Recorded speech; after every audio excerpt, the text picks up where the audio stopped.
Friends, if you want to watch the highly anticipated and super hit movie Broke 2025 in English, then you have come to the right place because today's video is going to be full of exciting details and insider information. And if you are visiting our channel for the very first time, make sure to subscribe to our channel and turn on the notifications so you never miss any updates about the latest movies, reviews, and entertainment news. Now, friends, today's video is all about Broke 2025, a film that has been creating a massive buzz since its announcement, and we are going to discuss everything you need to know about it in detail. In this video, we will dive deep into what this movie is all about, where you can watch it, and every interesting fact surrounding its production. I am going to share complete information about the movie's release, including the platforms where it will be available, whether on OTT streaming services, digital rentals, or satellite channels. You'll know exactly when and where you can catch Broke 2025 for the ultimate viewing experience. But that's not all. We will also explore the behind-the-scenes efforts, starting from the early stages of pre-production to filming and wrapping up with the final stages of post-production. You'll get to know how this movie was crafted, the challenges the team faced, and the creative decisions that shaped the film into what it is today. We'll also break down details about the technical department, covering the cinematography, sound design, VFX work, and editing techniques used to enhance the overall experience of the movie. The music department also deserves a special mention, and we'll talk about the soundtrack, background score, and how the music plays a key role in elevating the emotions and energy of this film. Then, of course, we'll get into the budget and box office collection, how much money went into making this movie, and how well it is performing commercially. These numbers often reveal a lot about the scale of the production and the kind of impact the movie has made on audiences. Next, we'll talk about the storyline of Broke 2025, and I'll give you a brief review of its plot, keeping it spoiler-free so you can still enjoy the film when you watch it. Alongside that, we'll cover the star cast in detail, breaking down who's playing which character, their performances, and how well they fit into their roles. We'll also discuss interesting facts about the actors, the roles they've taken on, and how their chemistry brings the story to life. But that's not all, friends. We'll also go through several fun facts about the movie, such as where it was filmed, how certain scenes were shot, what makes this movie unique compared to other releases, and what the director's vision was while bringing this story to the big screen. All these details combined will give you a complete picture of why Broke 2025 is one of the most talked about films of the year and why it's gaining so much attention from fans and critics alike.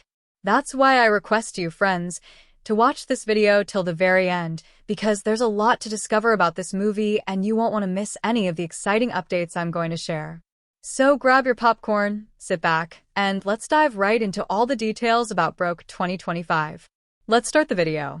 Broke 2025 unfolds like a raw, intimate survival ballad set against a relentless wilderness, blending the harsh physicality of man versus nature with the deeper, quieter war happening inside the protagonist's mind.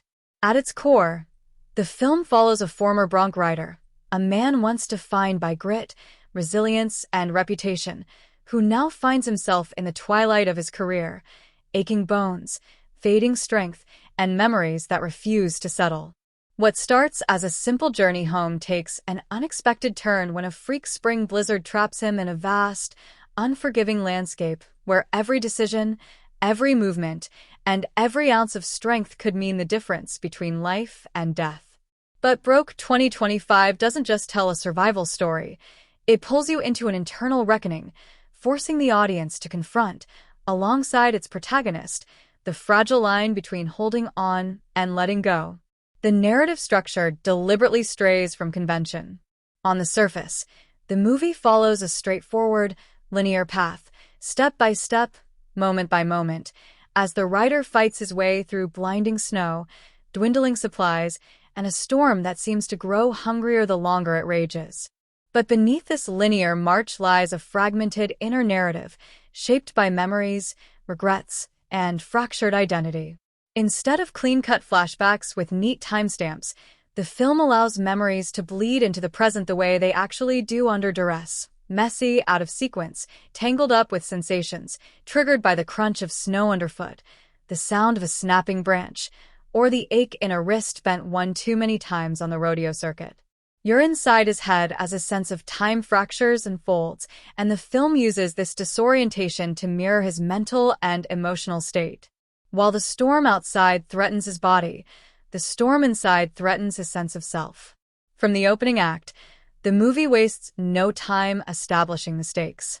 The writer is introduced in silence, distant mountains, restless skies, the sound of boots grinding into frozen earth, and then the storm moves in like a living thing. At first, there's hope. He's been here before, he knows this land, and he trusts his instincts. But the first major turning point comes fast when one critical mistake shatters that confidence. His path is blocked, his shelter gone, and suddenly the journey home becomes a fight for survival. This is where the movie shifts gears, pulling the audience into its deeper conflict. It's no longer just about getting out of the storm. It's about facing the memories he's been outrunning for years. The midpoint is where the narrative sharpens, threading past and present together with surgical precision.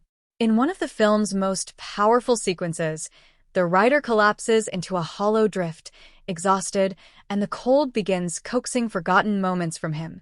The first bronc he ever rode, the cheers of the crowd, the roar of the arena, and the devastating silence afterward when no one remembers your name. The film doesn't stop to explain these moments. Instead, it lets them wash over you as fragments, faces half seen, sounds muffled, sensations lingering. It's here that Broke 2025 transcends its survival premise and becomes something more profound, a study of identity and legacy, of what defines us when the titles and trophies are gone. The storm outside becomes a metaphor for a lifetime's worth of choices, regrets, and suppressed truths bearing down on him all at once. But Broke 2025 refuses to let the audience get comfortable. Just when you think you understand his struggle, the narrative hits you with its all is lost moment, not a loud, cinematic collapse, but a quiet, creeping surrender. Supplies are gone, warmth is fading, and pride, the same pride that once made him climb back on the horse after every fall, now threatens to kill him. There's a haunting moment where he hesitates, shivering, staring into the blank white expanse, and the silence says more than any dialogue could.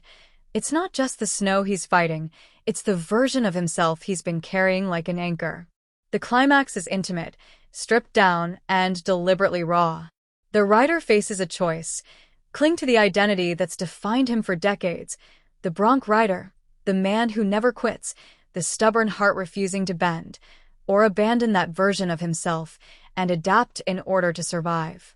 The tension isn't about whether he can endure the cold, it's whether he can forgive himself for being human, for being vulnerable, for being broken in ways he's never admitted. When he finally makes his decision, it's not celebrated with sweeping music or dramatic slow motion. It's quiet, it's grounded, and it carries the weight of a lifetime's worth of unspoken battles. What makes Broke 2025 so emotionally powerful is how the narrative threads its conflicts together.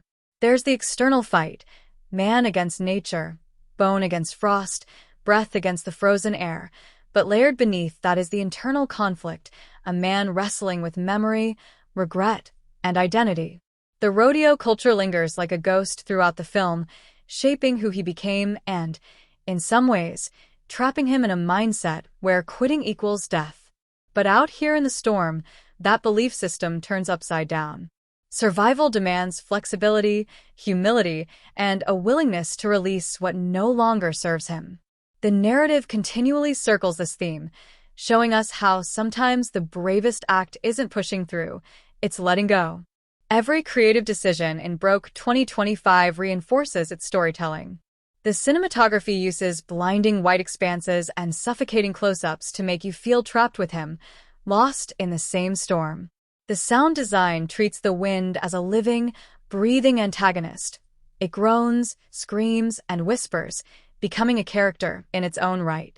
The editing mimics the writer's fractured mind, cutting sharply between harsh present reality and fleeting memory, forcing you to piece his story together the same way he is, fragment by fragment, breath by breath. Even the pacing plays with tension, alternating between moments of frantic survival and long, eerie silences where time seems to stretch and collapse. Broke 2025 doesn't follow the traditional three-act template so much as it bends it, twisting familiar beats into something more immersive and personal. It gives you the shape of a survival drama, but lets emotion, memory, and identity drive the rhythm. By the time the storm finally clears, you're left with the sense that you've traveled not just across miles of snow, but across decades of a man's life, carried by fragments of memory, regret, and quiet redemption. The narrative never shouts. It breathes, it burns, and it lingers, just like the cold. Character development. Broke 2025 doesn't just tell a survival story. It gives us an intricate, intimate study of character transformation. It isn't about watching a man face a storm. It's about watching him face himself. Every layer of the protagonist and those orbiting him is revealed gradually, not through exposition dumps or obvious monologues, but through decisions, habits, relationships, and quiet, unspoken choices that speak louder than words. This is a film where character growth doesn't just complement the narrative. It drives it, shaping how the storm feels, how time stretches, and how the stakes rise with every passing moment. At the heart of the story is the Bronco rider, a man once defined by skill, resilience, and pride, now caught between the echoes of his past and the brutal demands of his present. He's introduced without fanfare, his identity revealed through the way he moves, carries himself, and interacts with the world.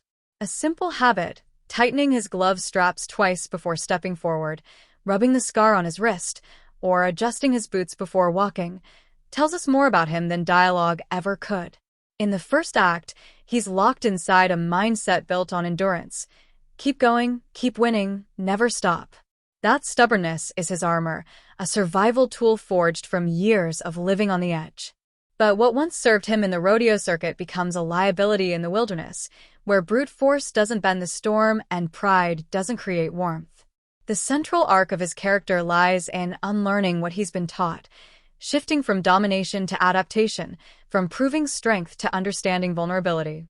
The brilliance of Broke 2025's character work lies in how it uses memory to peel back layers. Flashbacks don't come labeled and framed. They slip into the narrative naturally, triggered by exhaustion, sounds, or objects, a fence buried in snow, the distant howl of wind, the sting of an old injury. A memory of him riding injured isn't simply nostalgia. It's an explanation of his present-day instinct to push past limits, even when danger screams louder than pride. A quick shot of an unreturned voicemail from years ago isn't trivial. It's guilt embodied in 30 seconds.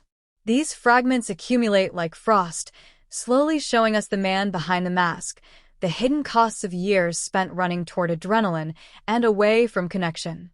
One of the most impactful aspects of his transformation comes through his relationship with his daughter.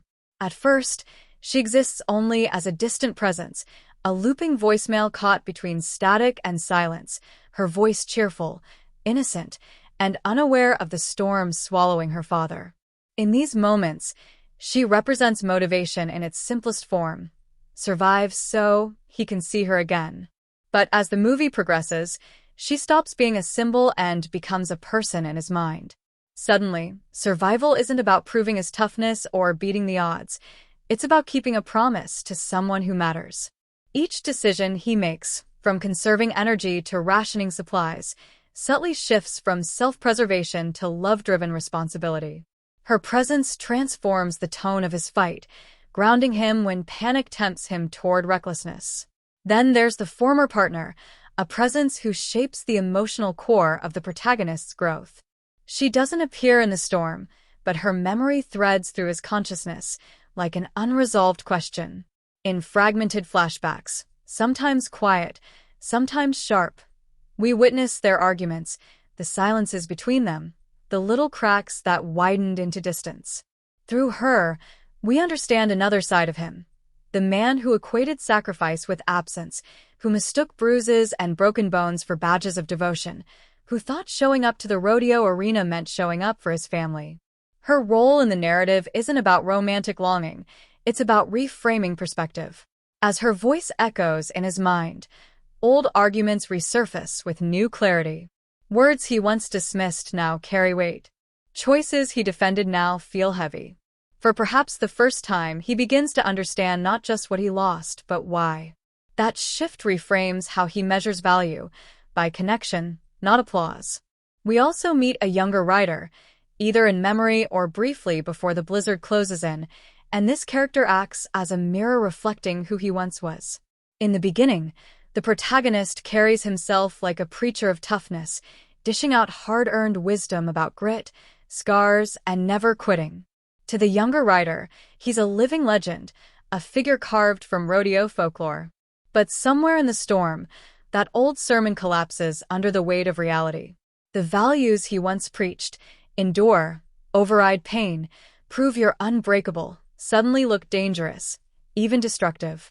In a quiet reversal, his character begins rewriting his advice in his head, imagining what he'd say to that young man now. Be careful, choose your battles, leave while there's still something left of you. That redefinition of strength, from holding on at all costs to knowing when to let go, is one of the most profound shifts in the film. The mentor figure appears only in fragments, but his influence permeates every decision the protagonist makes.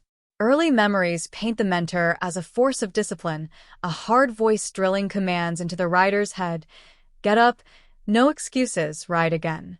The writer clung to that voice for years, shaping his identity around it, building an ego on survival alone. But as the film progresses, new layers of those memories emerge. Moments he overlooked, pauses in the mentor's words, the parts he didn't want to hear. The mentor wasn't simply teaching toughness. He was teaching discernment, teaching how to read risk, when to lean in, and when to walk away. Realizing this, even so late in life, reshapes the protagonist's entire self-concept. Growth doesn't come from rejecting his mentor, it comes from finally hearing the full lesson. Even the landscape itself functions as a character. The storm isn't a faceless villain, but a test that shapes his transformation. In the first act, he treats it like an opponent, determined to beat it through endurance and stubborn willpower. But as the cold deepens and resources vanish, his relationship with the land evolves. He stops fighting it and starts listening to it, reading snowdrifts for signs of shelter, adjusting his pace with the wind, learning to respect rather than overpower his environment. This is mirrored in his relationships with people. The same humility that allows him to negotiate with nature eventually teaches him to repair his fractured human connections. The true brilliance of Broke 2025's character work is in how motivations shift alongside the physical stakes. At the start, survival is ego-driven. Don't lose, don't fail, don't quit. But the blizzard strips away vanity one layer at a time, forcing him to reconsider what actually matters. The keepsake he carries, a symbol of rodeo glory, is eventually abandoned, replaced with essentials that mean life over legacy. That moment lands hard not because the object has power, but because giving it up signals an internal surrender, a willingness to choose tomorrow over yesterday. What deepens the development further is how supporting characters exist beyond his arc. His daughter doesn't freeze in time waiting for him to return. She has a life, her own world he's been absent from. Broke 2025 builds itself on performances that feel lived in, unpolished, and deeply human, and the cast rises to that challenge with work so layered and detailed that you almost forget you're watching actors at all. At the center is the lead, delivering what can only be described as a masterclass in restrained intensity. This isn't the kind of performance built on grand speeches or choreographed emotional breakdowns. Instead, it's sculpted from silences, glances, and the weight of small, physical choices. From the very opening, his presence communicates both confidence and fragility, the kind of swagger that only barely hides a man running out of road. Watch his posture in the first act, the steady, purposeful gait, shoulders squared like someone still trying to convince himself he's in control. Then watch how, scene by scene, that confidence begins to fracture. Not in one dramatic collapse, but in dozens of little surrenders. The arms drop lower, the hands tremble when he lights a match, his breath shorten, and the swagger quietly disappears. The body becomes an archive of regret, tension, and exhaustion, and he plays it with an uncanny sense of precision. One of the standout aspects of his performance is the vocal work. At the start, his words are clipped and deliberate, as though conserving energy for the miles ahead, his tone laced with casual defiance. As the story progresses, that voice changes. It roughens, cracks, and drags, picking up the grit of the environment and the weight of his memories. In moments where dialogue falls away entirely, the silence speaks louder than any line could. There's a mid-film sequence where he's trying to strike a match in freezing wind. No dialogue, just hands trembling, shallow breaths fogging the cold air, and the smallest flicker of frustration on his face when the flame dies. It's minimalist acting at its finest, the kind where everything is happening internally, but the audience feels every ounce of it. The film trusts its actors with close-ups, and the lead rewards that trust with a performance so subtle it borders on telepathic. You see entire lifetimes pass through his eyes when certain memories hit. One of the film's most devastating beats comes when he unearths an old keepsake tied to his past, a piece of his identity he thought he'd buried. He holds it for a moment, thumb grazing the worn edges, breath stalling as though the act of touching it costs him something. Then, without fanfare, he lets it go. No dramatic music, no speech, just release. That restraint makes the moment hit harder than any overt sentimentality could. It's this kind of acting, the refusal to perform grief and instead simply live in it, that anchors the film's emotional depth. The supporting cast builds an equally rich ecosystem around him.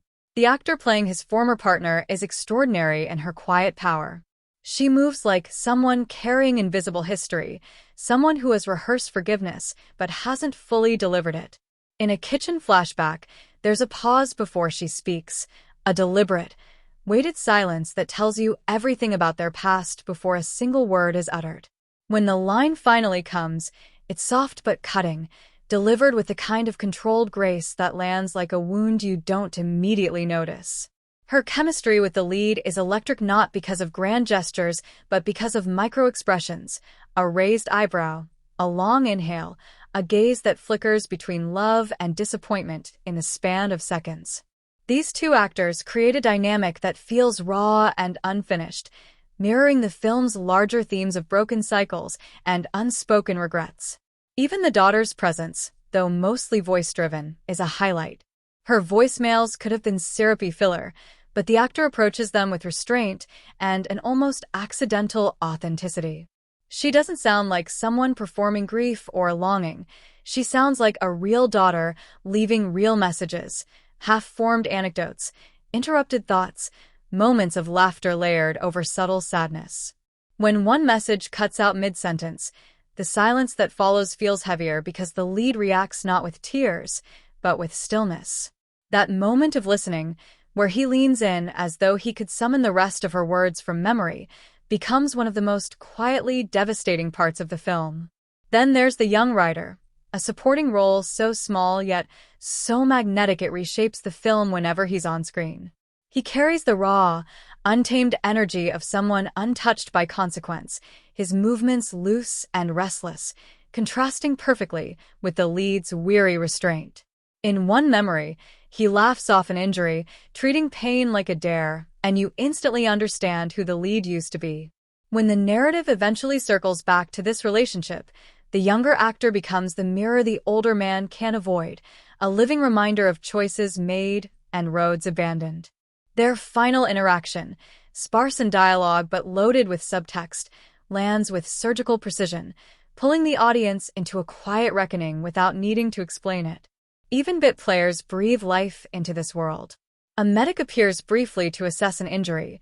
She barely has 3 lines, but her unfussy professionalism and sharp, unspoken concern make the scene feel grounded in reality. A supply store clerk notices the frostbite creeping up the lead's hands, and a lingering glance as change is exchanged becomes a silent warning he chooses to ignore. These micro-moments, delivered without fanfare, make the environment feel inhabited rather than staged, layering authenticity into a film already thick with emotional texture. Technically, the performances thrive because the film never shelters its actors. There's minimal ADR, meaning voices have to fight real wind, real distance, real silence. Makeup and costume departments support without suffocating. Skin actually cracks, Frost gathers unevenly, hair mats naturally, and the actors inhabit these physical details rather than letting them speak for them. Continuity is astonishing. The lead's subtle limp after a fall lingers in every subsequent scene, changing how he mounts a horse, how he breathes when he bends, how he even cradles a cup of coffee. These are not surface choices. They're accumulations of lived-in detail that create the illusion you're watching a person, not a performance. Two standout sequences showcase this acting philosophy at its peak. In one, the lead stumbles through a near-hypothermic episode, bargaining aloud with himself before running out of breath entirely. What begins as muttered motivation dissolves into single syllables, then devolves into silent counting, his mind trying to organize the chaos, even as his body shuts down. It's raw, uncomfortable, and gripping because it refuses to dramatize survival. It simply observes it. Later, in the final act, there's an intimate apology scene where he speaks to someone who isn't there. He rehearses the words under his breath, starting and stopping, second-guessing phrases, finally settling on something so stripped down and sincere it cuts through the noise of the entire film. No swelling score, no manipulative camera moves, just an actor holding space for silence and regret to coexist. What elevates Broke 2025 beyond its narrative is the refusal of its cast to chase easy catharsis. The toughness they portray isn't cinematic. It's uncomfortable, compromised, earned. They play cost instead of heroism. They lean into hesitation instead of certainty. Direction. Broke 2025 is one of those rare films where you can feel the director's fingerprints on every frame, not because they want to show off, but because they are fully in control of the film's tone, rhythm, and emotional weight. The direction here is not just about pointing the camera at the actors. It's about shaping an entire atmosphere that pulls you into the protagonist's fractured world and refuses to let you go. From the very first shot, you sense that the director wants you to feel trapped inside this man's mind and body while simultaneously making you aware of the vast, indifferent world around him. That balance between intimacy and scale is what makes the storytelling so immersive. Every technical decision, from framing to lighting to pacing, works like a second layer of dialogue beneath the spoken words. The opening sequences set the tone immediately. The director begins with silence, letting us sit with the cold before we even see the main character. Instead of a traditional exposition-heavy start, the camera quietly observes small, tactile details, cracked knuckles, frayed gear, a faint steam of breath disappearing into endless white. These choices make us feel the environment before we understand it. The long, unbroken takes here are intentional. They give the audience space to sink into the protagonist's isolation and to witness his vulnerability without distraction. But then, just as we've settled into that quiet rhythm, the director disrupts it with abrupt cuts and fragmented flashbacks, plunging us into the chaotic storm of his memories. It's this constant tension between stillness and disruption that defines the entire tone of the movie. One of the most striking elements of the direction is how the camera itself becomes an extension of the protagonist's state of mind. Wide shots emphasize his insignificance against brutal, frozen landscapes, swallowing him in negative space until he looks like a ghost in his own story. But then the director will suddenly switch to invasive close-ups, lingering on fleeting micro-expressions, a twitch of the jaw, a tremor in the fingertips, the glint of memory behind his eyes. The lens choices here aren't random either. Long lenses compress distance during moments of paranoia and panic, making the environment feel suffocating, while wide lenses exaggerate isolation when he's physically alone, visually amplifying his emotional disconnection. It's a deliberate manipulation of perspective, designed to make you inhabit not just what the protagonist sees, but how he feels seeing it. Lighting plays a huge role in shaping the emotional architecture of the story. The daytime scenes are harsh, stripped of comfort, lit in high-key realism so the cold feels punishing, almost violent. There's no romanticizing the landscape. It's all unforgiving whites, silvers, and muted shadows, as though the world itself has been drained of warmth. In contrast, memory sequences and brief moments of emotional refuge use much softer, warmer light sources. A dim fire flicker, a muted headlamp glow, sunlight seeping through frost-bitten windows. It's subtle, but it creates a visual duality between the present and the past, the relentless, freezing reality versus the fragments of a life where warmth, connection, and meaning once existed. These lighting shifts are never obvious, yet they quietly guide our emotional navigation through the narrative. Sound design under the director's vision deserves its own applause. In Broke 2025, sound is not just a background layer, it's a storytelling engine. The howl of wind becomes a recurring character, shaping tension and mood with crescendos that rise and fall like an emotional tide. Tiny diegetic sounds, the crunch of snow under boots, the snap of a frozen strap, the static hiss of a failing radio, are amplified just enough to make us hyper-aware of the fragility of survival. Silence is wielded like a weapon here. There are long, unscored stretches where you hear nothing but the protagonist's breathing and heartbeat, forcing you into his physiology, making you feel each second stretch unbearably. And when the music does enter, it's deliberate, not to manipulate your feelings but to underline internal shifts, moments when memory, dread, or hope start colliding within him. The pacing is one of the boldest and riskiest aspects of the direction. The film rejects a clean, formulaic three-act structure in favor of something more organic and fractured, mirroring the protagonist's deteriorating mental and emotional state. The director allows scenes to breathe beyond what's comfortable, lingering on quiet, uneventful actions like tying knots, rubbing frostbitten hands, or adjusting broken gear. This slow, methodical pacing immerses us in the lived reality of survival, making small moments feel monumental. But when crises hit, when weather turns, when memory intrudes, when confrontation arrives, the editing accelerates, cutting with surgical precision, creating jolts of adrenaline without ever relying on cheap tricks. That push and pull between meditative stillness and raw chaos keeps the audience constantly engaged, always unsettled, and fully aligned with the protagonist's perspective. Flashbacks and nonlinear elements are handled with exceptional subtlety. Instead of obvious visual markers, the director uses sensory matches, the sound of wind connecting past and present, a radio hiss bleeding into a memory, the shift of a hand gesture mirrored across timelines. This fluidity avoids disorienting the viewer while also refusing to spoon-feed explanations. The memories feel less like structured backstory and more like intrusive weather, unpredictable, uncontrollable, seeping into the cracks of the narrative whenever the protagonist's mind drifts. It's an elegant choice that deepens the emotional weight without breaking immersion. Blocking and physical staging are also quietly powerful tools here. The director uses space to communicate relationships before dialogue ever does. Characters rarely stand directly face-to-face. They circle, distance themselves, retreat into the frame. Visual cues that mirror emotional tension and avoidance. Even props become narrative anchors. A battered rodeo glove, an old photo, a keepsake lighter.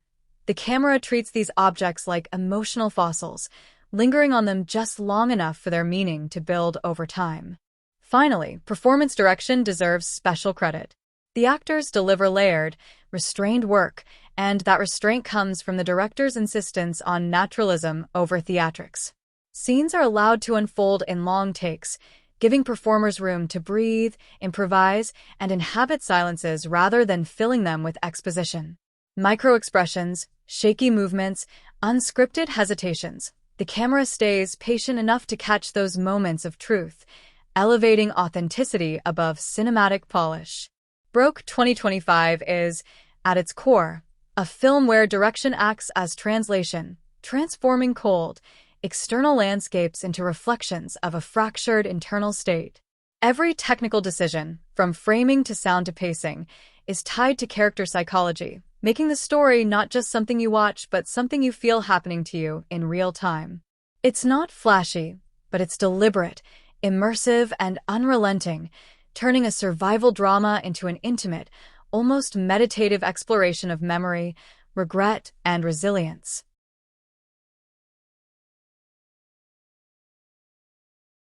Cinematography in Broke 2025 isn't just about capturing images. It's about constructing an entire emotional language that lets the audience feel the weight of every frame, every breath, and every silence. The camera doesn't simply follow the story, it shapes it, bending the audience's perception through deliberate choices in framing, movement, lighting, and color to mirror the characters' internal struggles.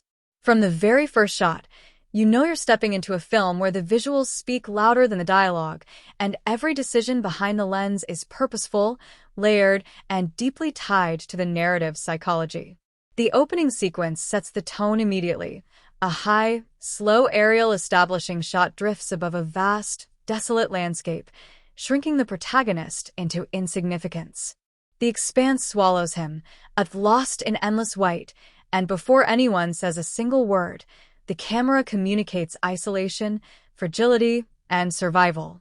Then, without cutting, the shot pushes forward into a tighter frame, shifting perspective from detached observation to suffocating intimacy.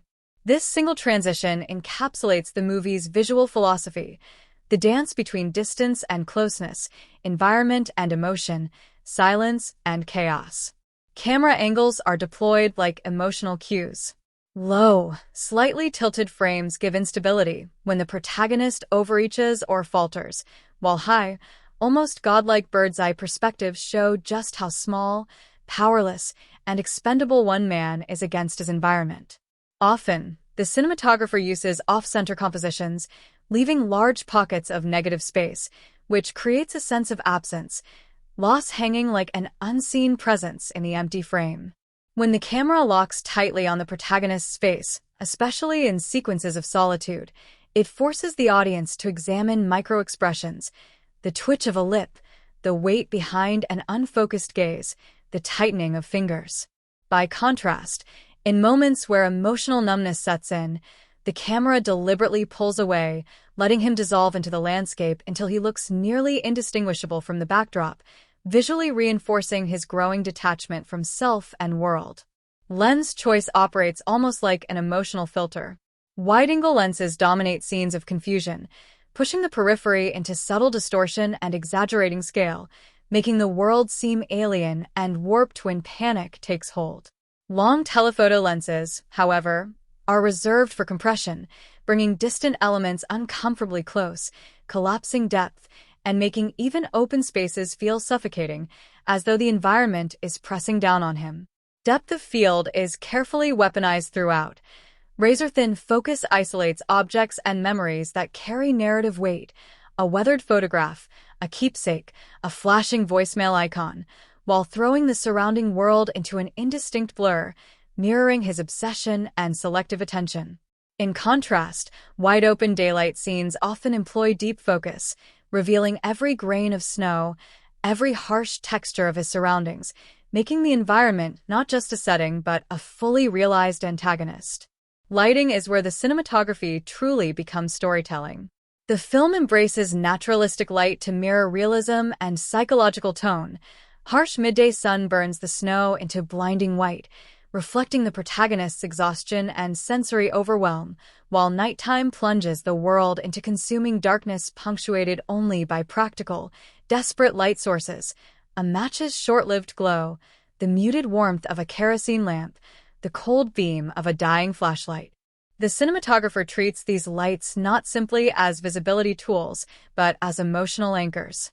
The warm tones of memory sequences, soft tungsten glows, sunlit fragments of rodeo arenas, amber dust at golden hour, are presented in deliberate contrast to the cold, desaturated palette of the present timeline. The visual language tells us immediately when we're stepping into nostalgia versus survival, yet avoids cliché transitions. Sometimes, memory bleeds subtly into the now, with warm tones momentarily haunting otherwise cold frames, blurring past and present until they collapse emotionally. Color grading is understated, but deeply strategic. Instead of drowning the screen in artificial stylization, the palette favors desaturated tones, icy blues, muted grays, and washed-out whites, to evoke a kind of emotional fatigue, stripping glamour from the visuals. This intentional flatness creates moments where color pops become narratively significant. A rust-stained rodeo poster, a red scarf, a chipped orange thermos. These are not just design elements, but visual markers of memory, longing, and personal history. The cinematographer highlights them within otherwise drained compositions, guiding the audience's gaze toward meaning without saying a word. Camera movement is one of the film's most powerful tools for building tension and emotion. Long, deliberate tracking shots dominate sequences of routine survival tasks, walking, gathering, checking supplies, transforming mundane actions into rituals of endurance. These extended takes force the audience to sit with time, to feel each moment stretching thin, reflecting the protagonist's inner clock slowing down under strain. Conversely, in moments of panic, injury, or danger, the style pivots entirely. Handheld jitter erupts, mimicking shallow breath and trembling limbs, the frame itself collapsing into instability. A particularly striking example is a late-film hypothermia sequence where the camera abandons formal composition altogether, weaving unpredictably and dipping in and out of focus, visually replicating dizziness and sensory breakdown. It's raw, physical cinematography, using instability not as an aesthetic gimmick, but as an embodied narrative choice. The film also loves silence within motion. There are several long, unbroken takes where the camera simply watches, the character digging into ice, staring into emptiness, fiddling with a worn object.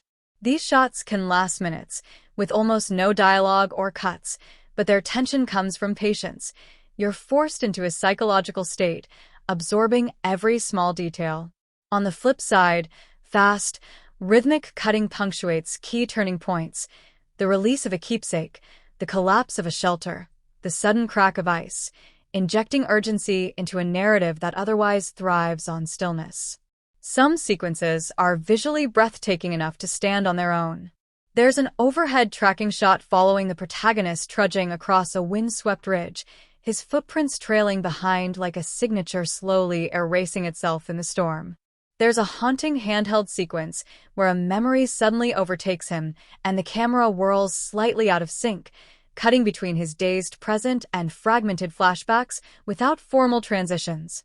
There's a single-take moment inside a dimly lit shack, where light from a single lamp dances unevenly on his face while snow pelts the window, half his expression hidden in shadow, half illuminated, visually embodying his divided sense of self. Each moment works not just as visual poetry, but as narrative evolution. The cinematography is constantly revealing something internal through external form. Editing and pacing. Broke 2025's editorial spine is where the film's psychology gets its pulse. Cutting here acts like a metronome that either speeds a viewer's heart or lets it settle into a slow, uneasy breath. The film favors an elastic tempo. Long, uncut or quietly sustained takes are used to make you feel time stretching and tedium becoming terror, while sudden, surgical cutting snaps the world back into focus during crisis. The editor uses contrast as a rhythmic device, lingering on small, tactile survival actions, tying a knot, scraping frost, checking a radio, so the slightest failure registers as drama, then punctuating those waiting moments with brisk, almost staccato edits when things go wrong. That alternation trains you to expect both boredom and jolts, which keeps attention taut without cheap shocks. Transitions between present and memory are handled with a refined toolkit rather than with signposts. Sound bridges and match-on action are preferred. The scrape of a boot in the present morphs into the stomping of a cheering crowd in a memory. A radio hiss resolves into a distant cheer. So the cuts feel associative, like the mind itself is making the connections, rather than arbitrary puzzle pieces. Dissolves and layered fades are used sparingly for particularly intimate recollections, while hard cuts hit when the protagonist's cognition fractures. That choice frames memory as something sensual and soft, but trauma as sharp and interruptive. Time compression is another editorial trick the film uses cleverly. Montages compress the rodeo past, posters, crowds, quick bursts of triumph, into a few visceral beats that contrast with the expanded, minute-by-minute survival present. This keeps backstory efficient and emotional, without resorting to expository dumps. The editor also excels at micro-editing, holding reaction shots a fraction of a second longer to let emotion settle, trimming flabby beats where talking would undercut tension, and privileging physical microactions, a thumb lingering on a keepsake, the fumble to light a match, as punctuation points rather than verbal explanation. Where some viewers might feel the pacing slows, during multiple extended survival sequences or long takes of routine tasks, that slowness is intentional. It cultivates discomfort and forces empathy with monotony-driven fear. Conversely, the film occasionally risks rushing emotional transitions when quick intercuts pile memories on top of one another. The remedy often comes from revisiting the moment with a silent hold to allow the audience to register meaning. Cross-cutting is measured. The film rarely cross-cuts between separate storylines for spectacle. Instead, cuts stitch interior and exterior states, wind to wind, breath to breath, so narrative movement feels psychological. Sound editing is tightly interwoven with picture editing. The editor leans on audio to mask cuts and to carry emotion across frames, using long audio bridges so a line of dialogue started in one shot finishes over the next, which preserves continuity of thought even as images jump. Pacing in the climax tightens without becoming frantic. The cuts get shorter to push urgency, but thanks to earlier investment in long takes, the emotional stakes don't evaporate under speed. Instead, the rapid cuts amplify the weight of choices the protagonist has already been living through. The film's editor also knows the power of negative space. Silence after a cut often carries more information than any additional frame. Pauses allow the camera's close-ups to do the acting, making recovery and surrender feel palpable. Visual motifs are rhythmically edited too. Repeated matches, boot prints, a particular camera push-in. So motifs accumulate meaning through recurrence rather than explanation, and the pacing of those recurrences becomes a secondary narrative the viewer feels subconsciously. Occasional moments of over-precise cutting, a gasp cut too early, a dissolve that leans into artifice, are rare, and when they appear they mostly read as stylistic risk-taking intended to echo the protagonist's fractured perception. Above all, the editing establishes a heartbeat for the film, measured, occasionally ragged, and always empathetic to physical rhythm, breath, step, match, strike. And that cadence shapes emotional impact by making you feel the cost of every tiny decision along the way. Soundtrack and score. The music in Broke 2025 behaves less like background polish and more like a living bloodstream that pumps feeling into scenes when the visuals alone would only shiver. It's designed to sit in the seams between wind and breath, to swell under a thumb on a keepsake and then evaporate so silence can finish the sentence. The composer favors economy over bombast. Sparse motifs recur and mutate rather than 1,000 strings carrying you away, and the palette is intimate.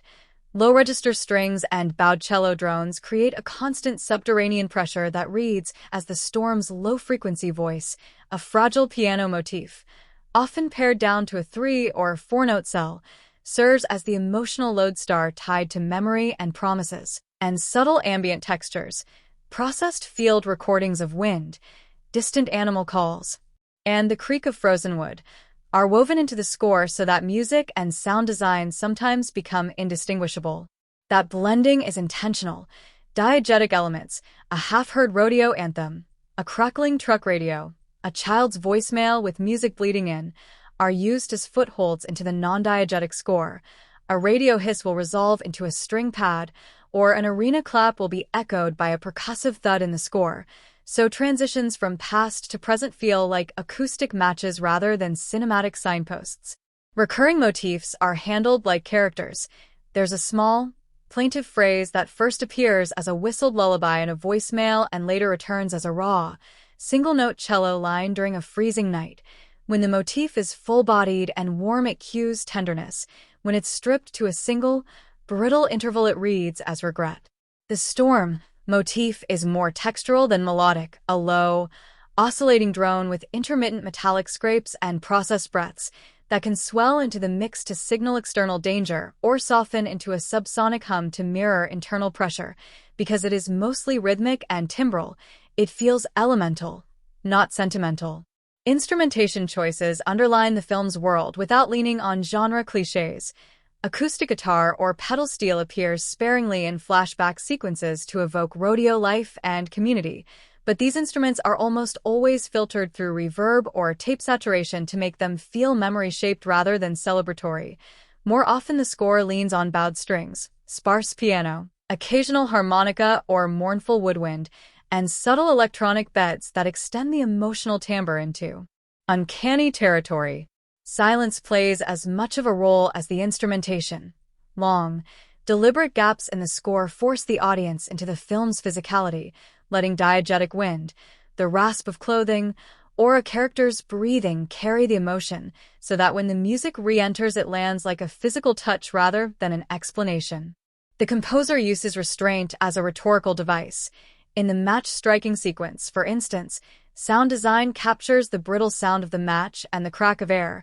After an initial silence, a single piano note arrives on the exhale like a pulse, and a tiny harmonic shimmer grows beneath it to suggest memory, turning a small failure into an intimate crisis without any swelling strings.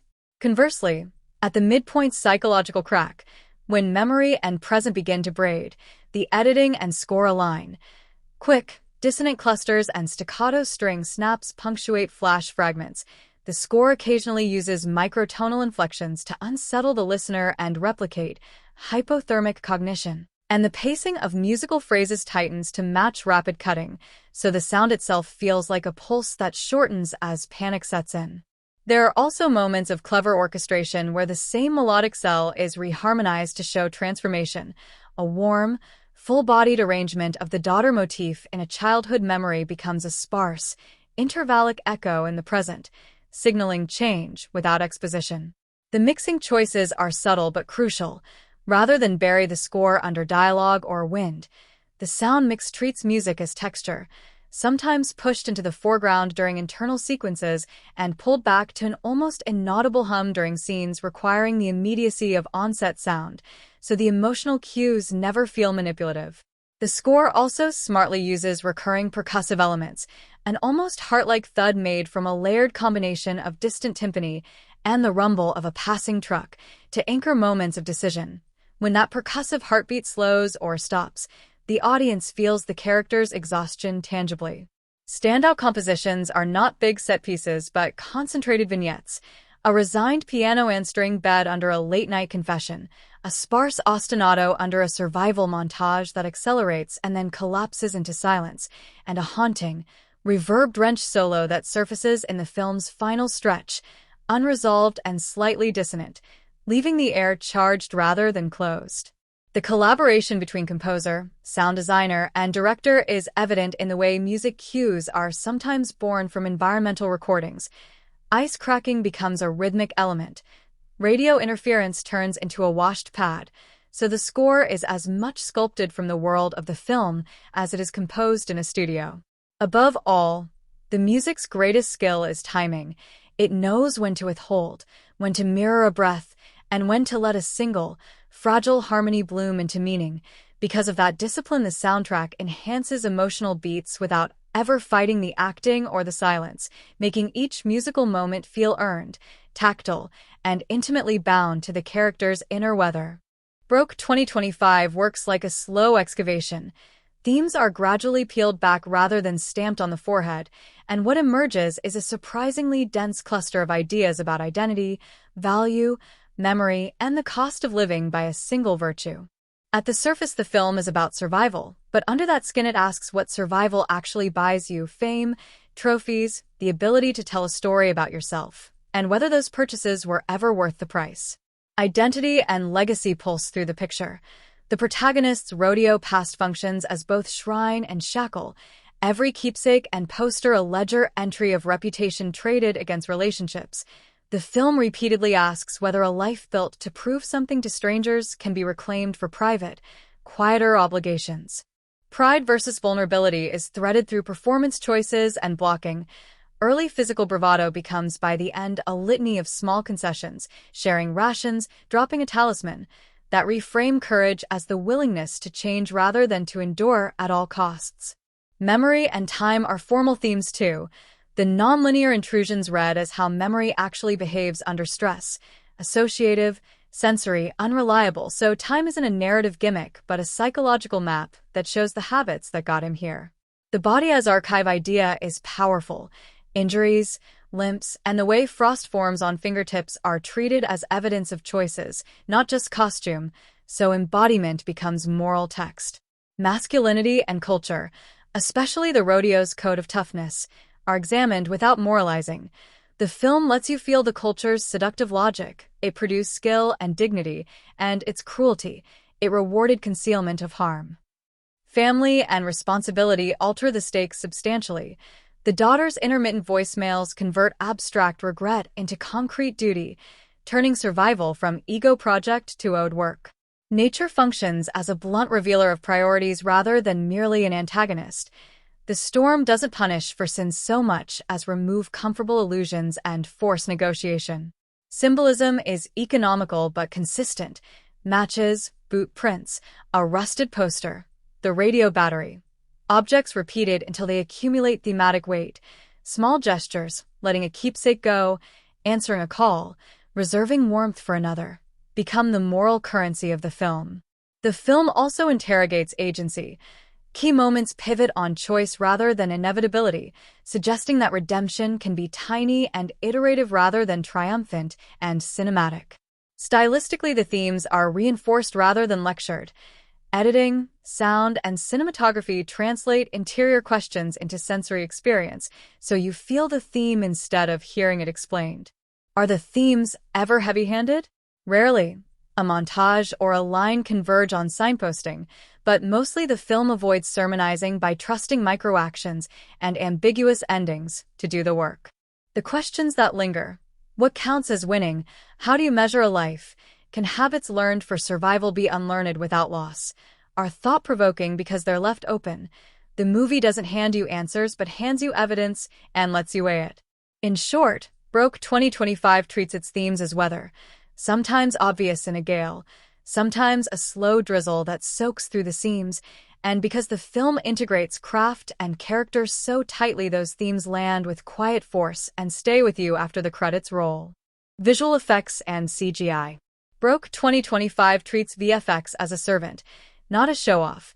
The effects are used to extend and deepen the film's world rather than advertise themselves, and that choice shapes how immersive the movie feels.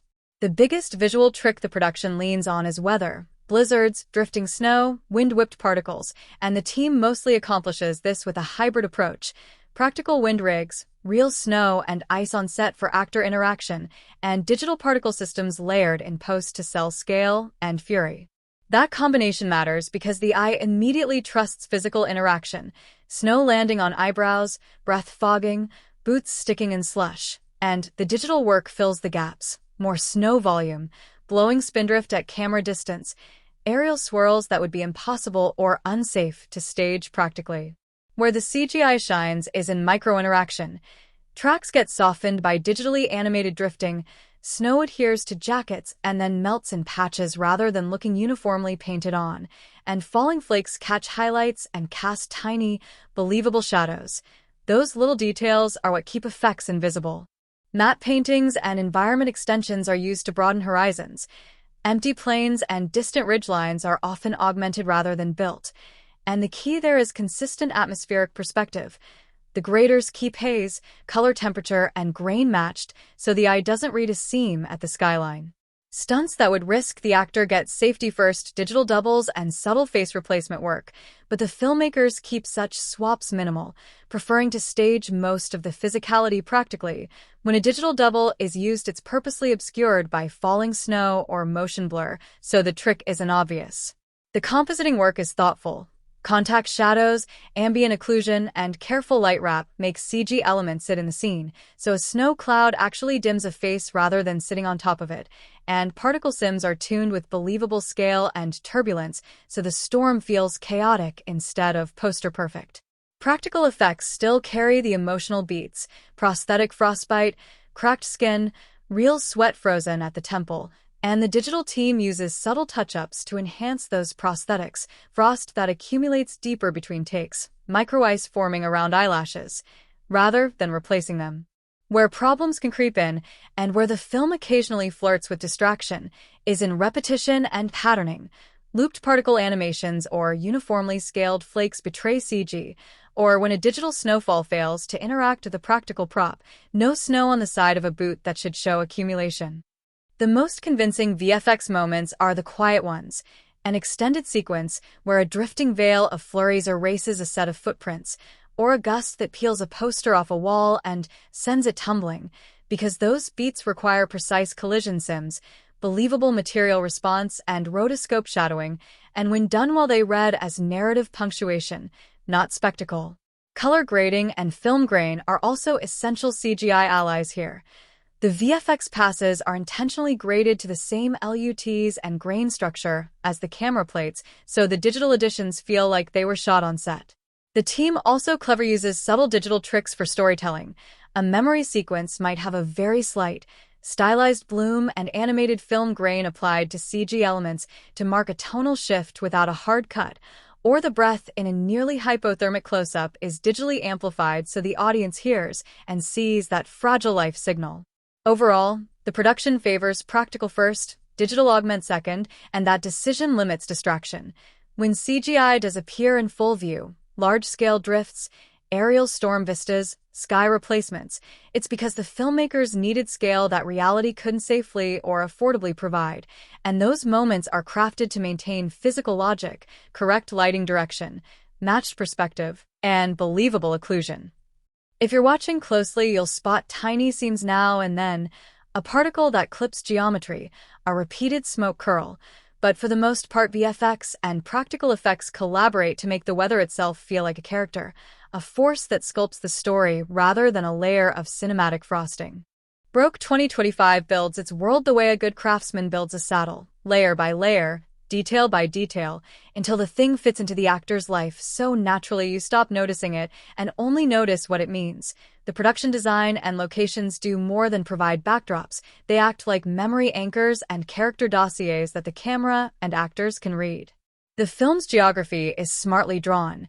Wide, wind-exposed exteriors map vulnerability and scale, while interiors, barns, motels, arena locker rooms, a cramped truck cab, are dressed with the sort of tactile clutter that suggests histories without an exposition dump.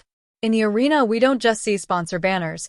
We see the edge of a career in peeling vinyl. Sponsor logos layered over older posters, trophy cases with more dust than polish, scuffed plywood, and a chalkboard of past winners where a name is crossed out. Those details tell you the circuit's glory and its rot. The motel set is fluorescent and unforgiving in the present timeline, but stained with warmer artifacts and flashbacks, crumpled brochures, a coffee-stained bedside book, that one chipped enamel mug that moves from scene to scene. So the place reads as both refuge and moral ledger. The farm and barn interiors are built from honest materials. Hay dust, oil-stained wood, braided rawhide ropes looped on nail hooks, saddles softened by sweat and years, and tooling marks on benches that suggest hands that worked before they complained. Production designers used real, worn tack and let it age further with scumbling and wax washes, so leather reflects a life rather than a prop room. Locations were chosen for storytelling efficiency as much as visual texture. A roadside diner stacked with hand-lettered signs and a grease-smudged counter becomes a social barometer. A gas station double-wrapped in peeling stickers maps routes and loyalties, and an abandoned shack, built from reclaimed boards and staged with a living room of evaluated neglect, acts literally as the place where the protagonist's past collides with present necessity. Small props accumulate like currency. A rusted lighter with initials, an orange thermos nicked on one side, a taped radio with a missing knob, a particular pair of gloves that reappear in different states of wear. All are staged to be touched, to leave residue on the actor's hands, and to be photographed in close-up so they carry narrative weight. The design team leans on craft techniques to sell veracity, salt washes and subtle bleaching for sun-bleached fabrics, targeted abrasion on posters to reveal underlayers of older notices, and frost simulations on set windows that are actually hand-textured with glycerin and fine sugar for believable condensation. Practical effects and set dressing integrate with VFX needs. Where snow had to billow in quantities unsafe to stage, wide exterior plates were augmented later, but the actors always interacted with real snow and wind rigs, so contact points, snow catching on collars, breath-fogging surfaces, remained physically truthful.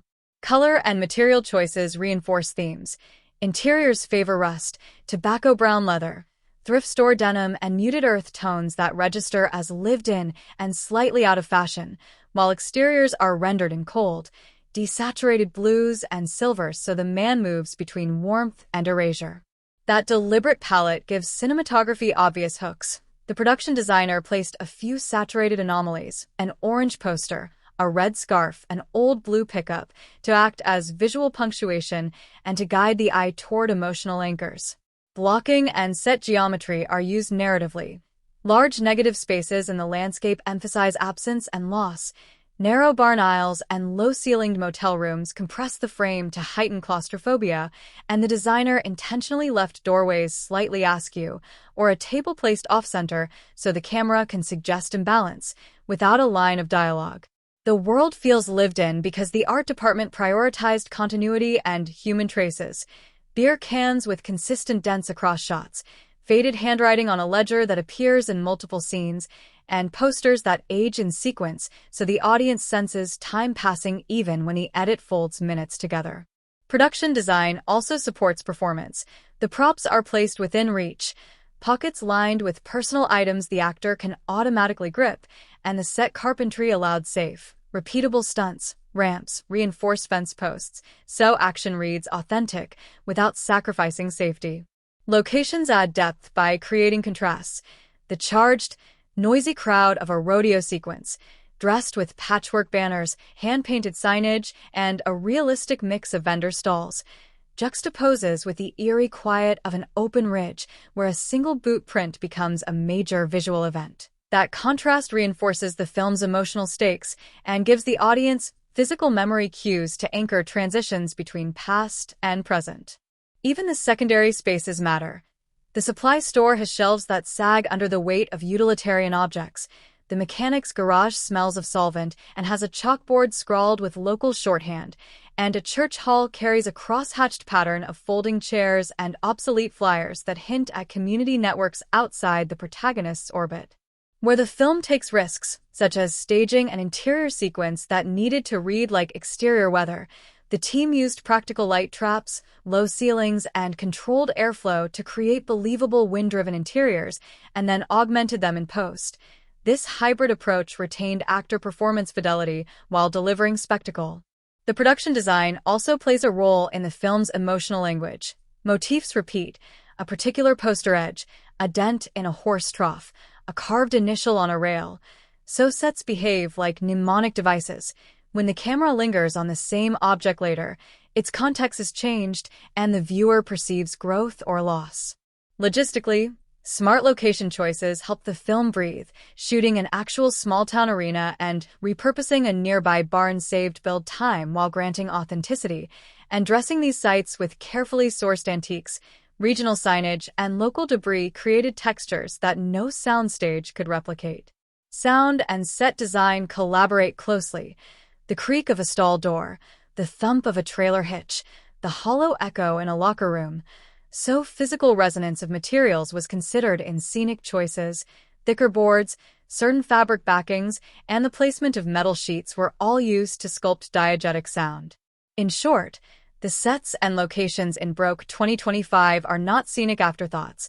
They are active participants, richly textured and narratively purposeful, crafted to support character, to anchor memory, and to make the world feel as stubbornly real as the man who walks through it.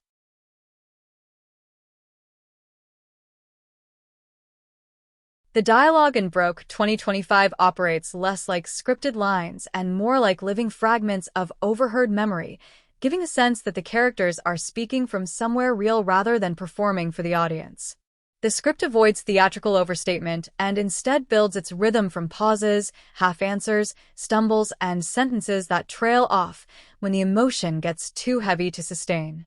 Conversations feel unpolished and lived in, stitched together from the way people actually talk when they're tired, proud, angry, or too stubborn to admit they care. There's a deliberate musicality to the silences, moments where a character looks, shifts, and breathes instead of filling the air with words, forcing the audience to sit with everything unsaid. That restraint gives the writing its weight. Emotional beats land harder because the script trusts implication over exposition, letting meaning ride in the subtext rather than spelling everything out. What stands out most is the tension between what's spoken and what's held back. The protagonist rarely says exactly what he means, which makes the dialogue play like a dance between intention and denial. A simple exchange about a busted truck isn't really about the truck. It's about pride, fear, and how close a man is to breaking. One line in particular, muttered under the breath, carries the kind of unforced devastation that lingers longer than monologues ever could. Those sharp, offhand sentences, half threats, half jokes, carry the emotional spine of the story without calling attention to themselves. The script thrives on understatement. It knows that sometimes a single quiet line, delivered flat, can hit harder than any dramatic outburst. That choice mirrors the film's themes of survival, resilience, and everything unspoken between people who carry too much history to explain it aloud. The writing captures regional authenticity without leaning into caricature or cliches. It respects the rhythms, idioms, and clipped phrasing of its setting, grounding each character's voice in specific experience. No two characters sound alike. The gruffness of the arena announcer, the worn humor of a mechanic, the tight-lipped defiance of someone cornered by debt. Each voice carries the weight of a distinct life. The script avoids making everyone eloquent, which paradoxically makes it poetic. When a character finally strings together a rare, vulnerable admission, the rawness of it lands because so much has been withheld before.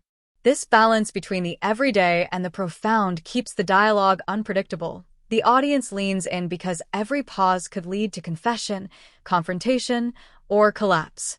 There are moments where the script allows humor to cut through tension, but it never feels forced or mismatched with tone. A sarcastic quip in the middle of a failed attempt at redemption, a dry one-liner exchanged between exhausted friends, or the kind of ribbing that happens between people who know each other too well. All these flickers of levity keep the film from drowning entirely in its heaviness. The writer doesn't use comedy as escape. Instead, these fleeting laughs deepen character relationships, hinting at shared history and the ways people survive by laughing at pain before it swallows them whole. What makes the dialogue even more effective is how tightly it collaborates with the pacing and editing. Lines are often cut short by action, a glance, a gesture, or an interruption that says more than words could. One scene hinges on an unspoken apology, a hand placing an old, cracked thermos on a table without a word, proving that the screenplay trusts the audience to do the emotional math without underlining meaning. In other places, repetition drives home themes. A phrase tossed casually in Act 1 returns, heavier and altered, in Act 3, becoming a verbal motif that marks transformation. The audience recognizes the echo, and its shift in meaning becomes one of the film's quietest but most profound payoffs. The writer also structures dialogue to reflect emotional distance.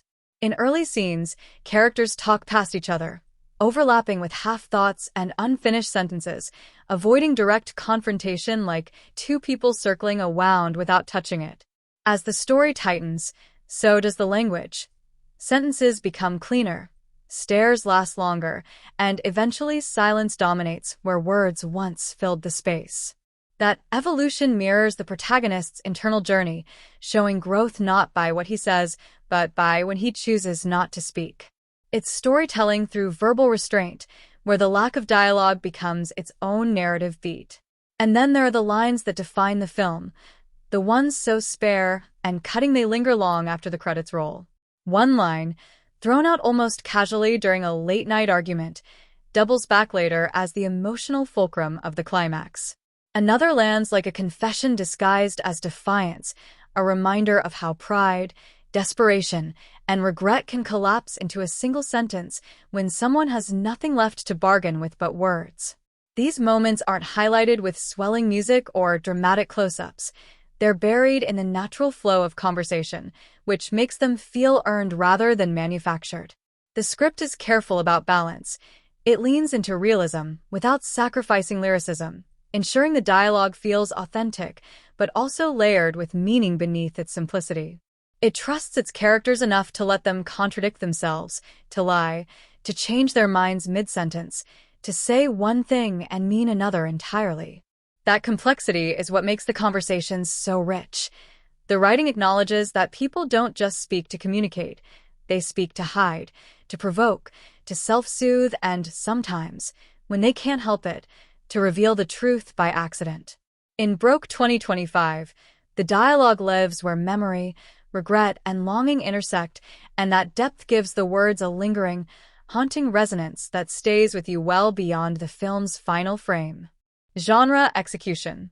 Broke 2025 doesn't simply step into its genre.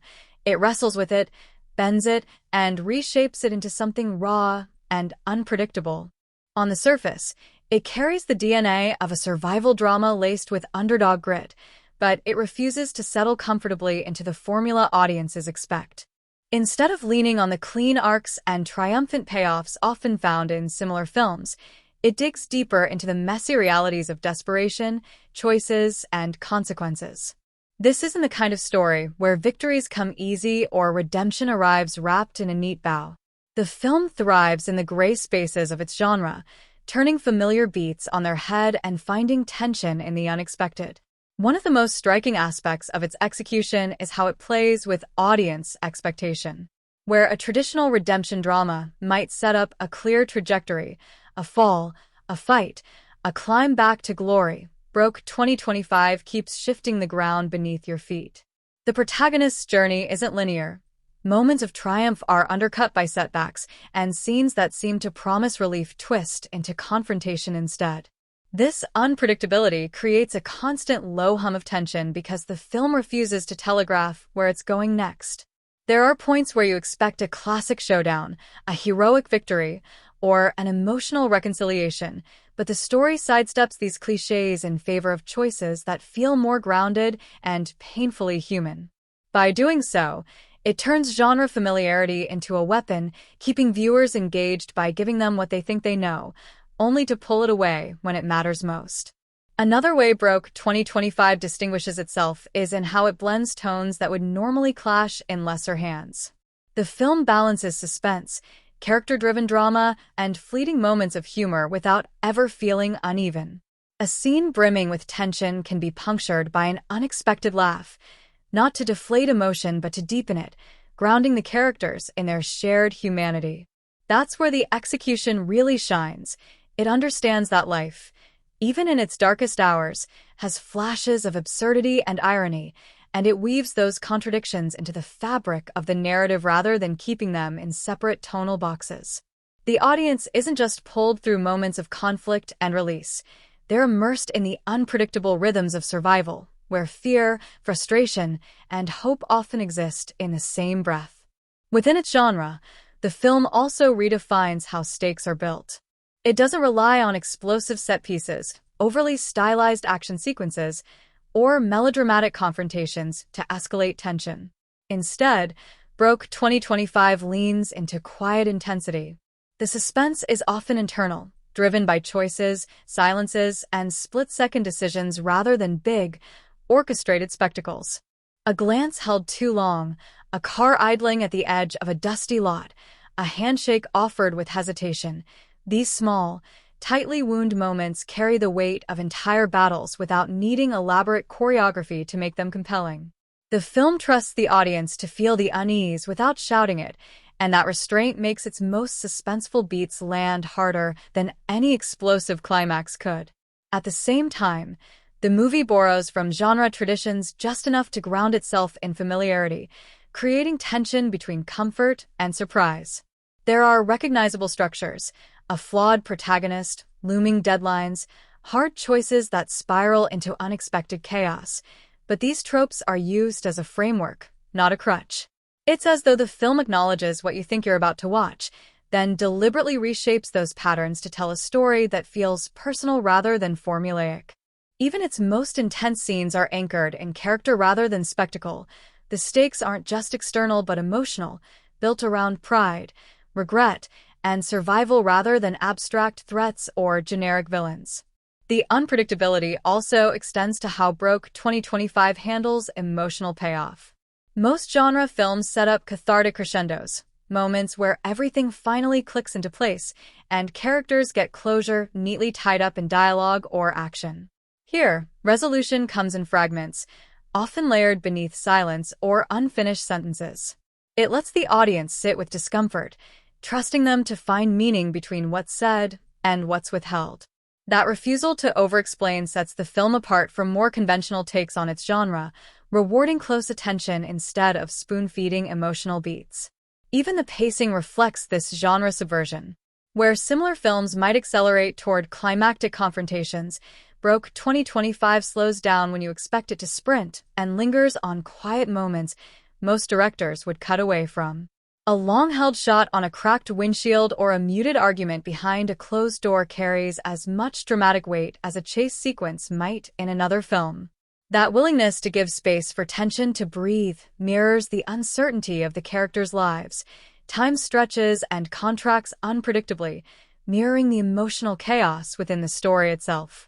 And yet, for all its deliberate deviations, the film doesn't alienate genre fans. It challenges them. It keeps one foot inside the familiar while extending the other into uncharted territory, playing with established tropes just enough to create tension between what's expected and what actually happens. Where most survival-driven dramas lean on clear heroes and villains, this one blurs moral lines, refusing to assign easy blame. That ambiguity gives the narrative its weight, forcing viewers to question not just what the characters are doing, but what they would do under the same crushing circumstances. Broke 2025 doesn't just tell a personal story. It taps directly into the social and cultural undercurrents shaping today's world, using its characters' struggles as a reflection of larger systemic forces. At its heart, the film is about survival, but it transforms that theme into something broader by exploring how society creates winners and losers, who gets left behind, and what sacrifices people make when the system seems designed to work against them. Every choice the characters make carries the weight of class divides, economic pressure, and societal expectations, making the story resonate far beyond the individual arcs on screen. This isn't commentary delivered through speeches or on-the-nose dialogue. It's embedded in the characters' daily realities, their interactions, their silences, and the impossible decisions they face. One of the sharpest aspects of the film's social lens is how it examines economic disparity without oversimplifying it. Broke 2025 paints a world where opportunity feels out of reach for many, where debt, scarcity, and systemic inequality define the rhythm of life. But it avoids cliches about poverty or victimhood. Instead, it immerses viewers in the constant push and pull between survival and dignity. Small details become symbolic. The peeling paint in a cramped apartment, the constant hum of unpaid bills, the worn-out cars idling on the edge of town, all of it working together to create an atmosphere where financial struggle isn't just background noise, but a living, breathing force that shapes every decision. Rather than portraying poverty as a statistic, the film personalizes it, making viewers feel the emotional toll behind every risk taken and every line crossed. The movie also engages with cultural identity and belonging in subtle but powerful ways. Characters navigate spaces where they're defined not just by who they are, but by what society assumes about them. These layers of identity, race, class, gender, and even geography, intersect to form unspoken hierarchies that ripple through interactions. Some characters find doors closed before they even knock, while others leverage privilege they barely acknowledge, creating quiet but loaded tensions throughout the narrative. What makes it work so well is that the film never pauses to explain these dynamics. It trusts viewers to notice them in glances, gestures, and the unspoken codes between people who exist on opposite sides of opportunity. That restraint makes the social commentary feel earned rather than forced, deepening the audience's connection to the characters without reducing them to symbols. Broke 2025 also holds up a mirror to contemporary hustle culture and economic exploitation, showing how systems often glorify self-reliance while quietly stacking the odds against individuals. The narrative reflects the pressure to make it at any cost, pulling characters into cycles where personal success is pitched as the ultimate solution, but achieving it comes with crushing compromises. It critiques the illusion of choice in a society where the playing field is inherently uneven, exposing how institutions exploit vulnerability under the guise of opportunity. The film captures the weight of living in a world where the safety net is frayed and where survival increasingly depends on bending rules, redefining morality, or risking everything for even the smallest chance at stability. A key strength of its commentary is how naturally it integrates generational tensions into the storyline. Older characters often carry the scars of past failures and systemic betrayals, while younger ones wrestle with disillusionment over promises that never materialized. The conversations between them, sometimes confrontational, sometimes resigned, highlight the widening gap between those who still believe in traditional pathways to success and those who've realized those pathways no longer exist. These exchanges resonate with broader cultural frustrations today, where different generations view work, security, and happiness through completely different lenses. The film doesn't pick a side. It lets the friction breathe, inviting viewers to confront uncomfortable truths about shifting values and fractured expectations. Beyond economics and identity, Broke 2025 threads in a nuanced exploration of power dynamics and systemic neglect. Institutions loom large in the background, not as cartoonish villains, but as silent forces shaping the characters' realities. Whether it's financial systems that quietly profit from desperation, workplaces that drain without rewarding, or laws that fail to protect those most vulnerable, the film highlights how personal struggles often stem from invisible yet deeply entrenched structures. It refuses to flatten these forces into good versus bad binaries. Instead, it shows how survival often requires navigating compromises within an unfair game. That layered depiction gives the commentary a weight that resonates long after the credits roll. Even in its most intimate moments, the movie stays anchored in cultural realism. The dialogue, body language, and visual details reflect an authenticity that avoids preachiness. A tense kitchen conversation carries as much social weight as a protest might in another film because it captures the quiet, everyday ways systemic challenges infiltrate personal spaces. This choice makes the message more relatable, drawing audiences into the lived experiences of the characters rather than presenting distant abstractions about politics or society. It's not about lecturing the viewer, it's about showing them a world that feels painfully familiar, then letting them sit with the discomfort. Where Broke 2025 stands out from other socially conscious dramas is in how it uses ambiguity to fuel its impact. It doesn't hand out easy answers or moral absolutes. The characters make messy choices, and those choices don't always lead to resolution or redemption. In doing so, the film captures the complexity of navigating systems that are rigged from the start, where even the right decisions can have devastating consequences. This refusal to simplify hard truths elevates the story into something more than entertainment. It becomes a mirror, reflecting not just individual struggles, but the cultural and structural forces shaping them. Broke 2025 grips its audience in a way that feels immediate and personal, creating an experience where viewers aren't just watching events unfold, but living them alongside the characters. From its opening sequence, the film establishes an emotional connection that lingers throughout, pulling you into a world where every decision feels urgent and every consequence lands with weight. There's an undeniable tension threaded through the narrative, the kind that keeps people shifting in their seats, holding their breath, and unconsciously gripping the armrest without even realizing it. The film knows exactly when to provoke laughter, when to tug at heartstrings, and when to deliver gut-punch moments of silence that leave the audience collectively frozen, unsure how to react but unable to look away. It doesn't just aim for emotional beats, it earns them, carefully building stakes until every payoff feels earned and deeply personal. One of the most striking aspects of Broke 2025 is how it balances intimacy with universality. The characters' struggles are specific, tied to their unique circumstances, but the emotions behind them are relatable to anyone who's ever faced loss, hope, desperation, or the longing for something more. The audience can see pieces of themselves reflected in the choices on screen, whether it's the quiet resilience of trying to hold everything together, the shame of falling short, or the wild, impulsive leaps taken when all other doors seem closed. That relatability transforms the film into something more than passive entertainment. It becomes a shared emotional experience, sparking whispered comments in theaters and collective reactions to key moments. A line of dialogue might prompt knowing nods. A single lingering shot might draw out audible sighs. And, in its most shocking turns, the room goes completely silent, the kind of silence that hums with unspoken tension, where everyone feels the same weight at once. The film crafts moments of release brilliantly, strategically inserting humor and levity without undercutting its heavier themes. These flashes of comedy work because they feel authentic to the characters and the situations they're in. A sarcastic remark, an awkward interaction, or an unexpected twist creates just enough space for the audience to breathe before being pulled back into the emotional intensity.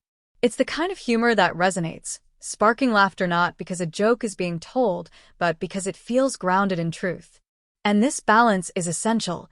It makes the darker, more painful beats land even harder by contrasting them with the moments of connection and joy that exist within the chaos. Broke 2025 also thrives on building anticipation and shock, using its pacing and editing to control audience reactions in subtle but powerful ways. Just when you think you've figured out where the story is headed, it pivots, blindsiding you with choices that feel inevitable in hindsight but impossible to predict in the moment. These shifts create a sense of unpredictability that keeps audiences fully engaged, never letting them settle into comfort or routine. There are scenes where tension builds so gradually that you almost don't realize your breath is caught until it's released in a rush, and others where a sudden, sharp moment of chaos jolts the audience into collective gasps. It's storytelling that thrives on control and release, constantly keeping the audience locked in emotional sync with the film's rhythm. Beyond its immediate emotional pull, Broke 2025 sparks conversations that continue long after the credits roll.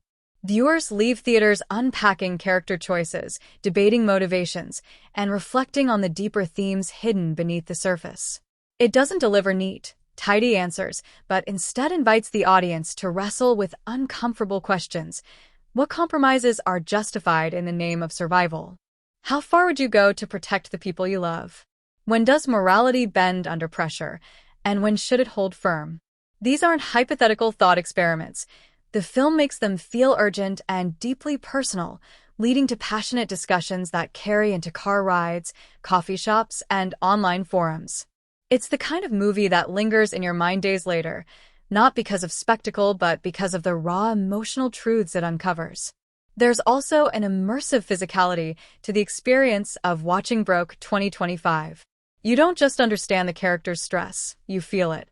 The cinematography, sound design, and pacing all work in unison to place you inside their world, whether it's the claustrophobic tension of a confined room, the breathless panic of a chase, or the eerie stillness of moments where everything hangs in fragile balance.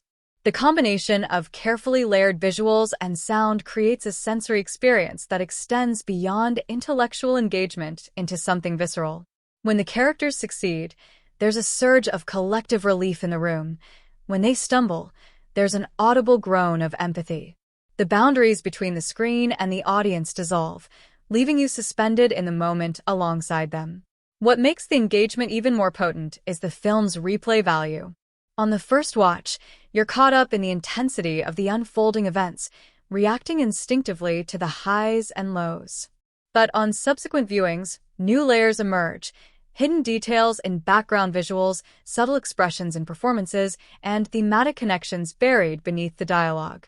It rewards attentive audiences, encouraging them to revisit the narrative and uncover nuances they might have missed the first time. That layered construction transforms the film into something more enduring than a one-time experience. It becomes a piece you return to, each time discovering fresh perspectives and deeper emotional currents. Broke 2025 stands in a fascinating position when stacked against other films in its genre. On the surface, it might seem like it shares DNA with a long list of gritty survival dramas and high-stakes character-driven thrillers, but the deeper you go, the more it becomes clear that the movie carves out its own identity. Where many films lean heavily on predictable beats and familiar formulas, this one thrives on subverting audience expectations. It takes themes we've seen before: desperation, loyalty, betrayal, and the fight for redemption, and reinvents them through unpredictable character arcs and an emotional intensity that never lets up. While other movies often settle for shock value or straightforward conflict, Broke 2025 weaves complexity into every decision, forcing the audience to live inside the gray areas of morality rather than cleanly separating heroes from villains. When comparing it to modern survival-focused dramas, it easily outpaces films that rely purely on spectacle. Movies like Uncut Gems and The Place Beyond the Pines come to mind for the way they build unbearable tension and explore deeply flawed characters under pressure, but Broke 2025 stretches those elements further by blending raw realism with psychological depth. The difference is in its pacing and its refusal to give viewers room to breathe. Where some films scatter tension across intermittent climaxes, Broke sustains it like a steady drumbeat, drawing the audience into an immersive state of anticipation. Each scene feels like it could spiral into chaos at any moment, yet the film maintains a sense of control that prevents it from tipping into randomness. It creates the same white-knuckle engagement those comparable films achieve, but does so with its own unique rhythm, leaning on emotional stakes rather than simply visual chaos. Against similar entries in its genre, the film distinguishes itself with its grounded authenticity. Many dramas and thrillers today favor exaggerated confrontations or grandiose reveals, but Broke 2025 thrives on restraint. Its conflicts feel intimate, its stakes personal, and its choices weighted with real-world consequences. This approach gives it a quieter kind of power, the kind that lingers rather than explodes. While it can't be denied that the movie delivers moments of shock, they rarely exist for spectacle alone. They're built patiently and deliberately, tethered to character decisions and emotional truths rather than external gimmicks.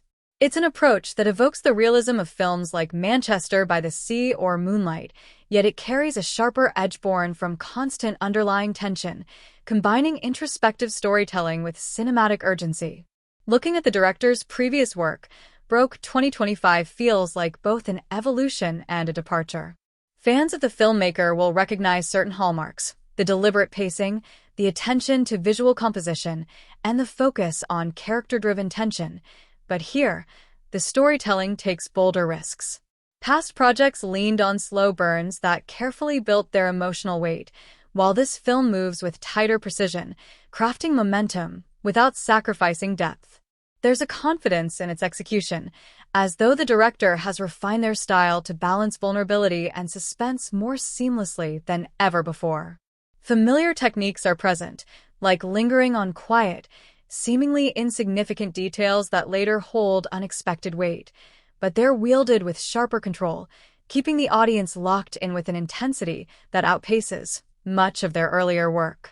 Within the broader cinematic landscape, Broke 2025 also invites comparisons to certain high-profile genre crossovers, particularly those that merge intimate personal stories with larger social commentary.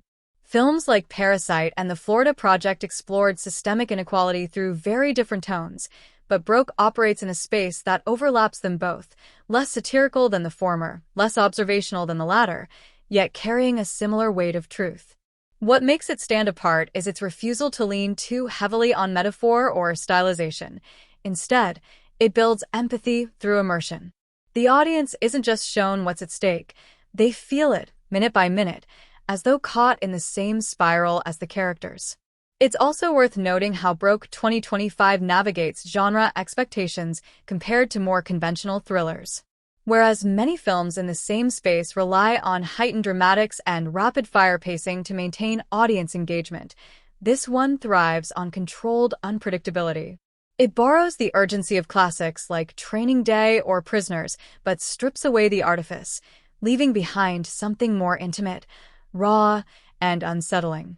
Even when it mirrors structural beats from familiar narratives, it never allows them to play out the way you expect. The film leans into silence where others would insert swelling music, lingers on aftermath instead of action, and focuses on internal shifts rather than external chaos. In doing so, it finds a freshness in a genre often burdened by predictability. What truly separates Broke 2025 from its peers, though, is the way it prioritizes emotional truth over formula. In similar films, tension is often manufactured through plot twists and artificial stakes. But here, the intensity grows from within the characters themselves. Their conflicts, fears, and choices are the fuel that drives the story forward, making the entire narrative feel deeply personal and alive. It's the rare film where genre elements exist in service of character rather than the other way around, which is precisely why audiences walk away feeling like they've lived alongside these people rather than simply watched them from a distance. Broke 2025 thrives on its subtle yet powerful use of symbolism and metaphors, transforming ordinary objects, gestures, and settings into layered narrative tools that deepen the audience's connection to the story. Rather than spelling out its messages, the film plants visual and thematic breadcrumbs that invite viewers to look closer, rewarding those who pay attention. From the opening frames to the final shot, the movie uses recurring imagery to weave together its emotional core and larger commentary on survival, identity, and the fragile balance between control and chaos. What makes this approach so effective is its restraint. Nothing is overexplained, nothing feels forced, and yet every detail lingers with a weight that amplifies the entire narrative. One of the most striking examples is the repeated use of confined spaces throughout the film. Narrow hallways, cramped apartments, and dimly lit staircases aren't just backdrops. They become metaphors for entrapment, reflecting the characters' psychological states. Whenever the protagonist is faced with impossible choices, the camera often places them in physical spaces that seem to close in around them, suggesting that the walls aren't just literal but symbolic of tightening societal and personal pressures. These moments build a visual language without a single word spoken, letting the environment itself communicate the mounting sense of desperation. In contrast, fleeting shots of wide-open streets or expansive skylines appear rarely, but when they do, they feel almost dreamlike, hinting at fleeting glimpses of freedom that seem just out of reach. The film also leans heavily on recurring visual motifs that connect characters and events in unexpected ways. One such motif involves reflections. Mirrors, windows, puddles, and glass surfaces appear again and again, often framing characters at pivotal moments. These reflective shots aren't mere stylistic flourishes. They represent fractured identities and dualities, forcing both the audience and the characters to question who they truly are beneath layers of survival and facade. In several key scenes, a character will make a critical decision while their reflection lingers in the background, hinting at the idea that they are constantly split between who they are and who they must become to navigate their circumstances. It's subtle enough to escape casual notice, but powerful once you realize how intentionally these shots are placed. Colors, too, carry a hidden narrative weight in Broke 2025. The palette shifts with the emotional trajectory of the story, using muted tones to reflect stagnation and despair while gradually introducing richer hues during moments of hope, confrontation, or transformation. For example, recurring splashes of deep red mark turning points throughout the narrative, symbolizing both danger and rebirth depending on the context. In early scenes, red appears in background details, a faint neon sign, a discarded object, a fleeting jacket, serving as quiet warnings of coming turbulence. As the film progresses, however, red begins to dominate entire frames when characters assert agency or face irreversible choices, transforming its meaning from mere caution to empowerment. It's a subtle shift, but one that resonates emotionally when viewed as part of the film's larger visual symphony. Even silence itself becomes symbolic in the film's storytelling. Throughout Broke 2025, there are deliberate moments where the absence of dialogue or music takes center stage, allowing the weight of a scene to breathe.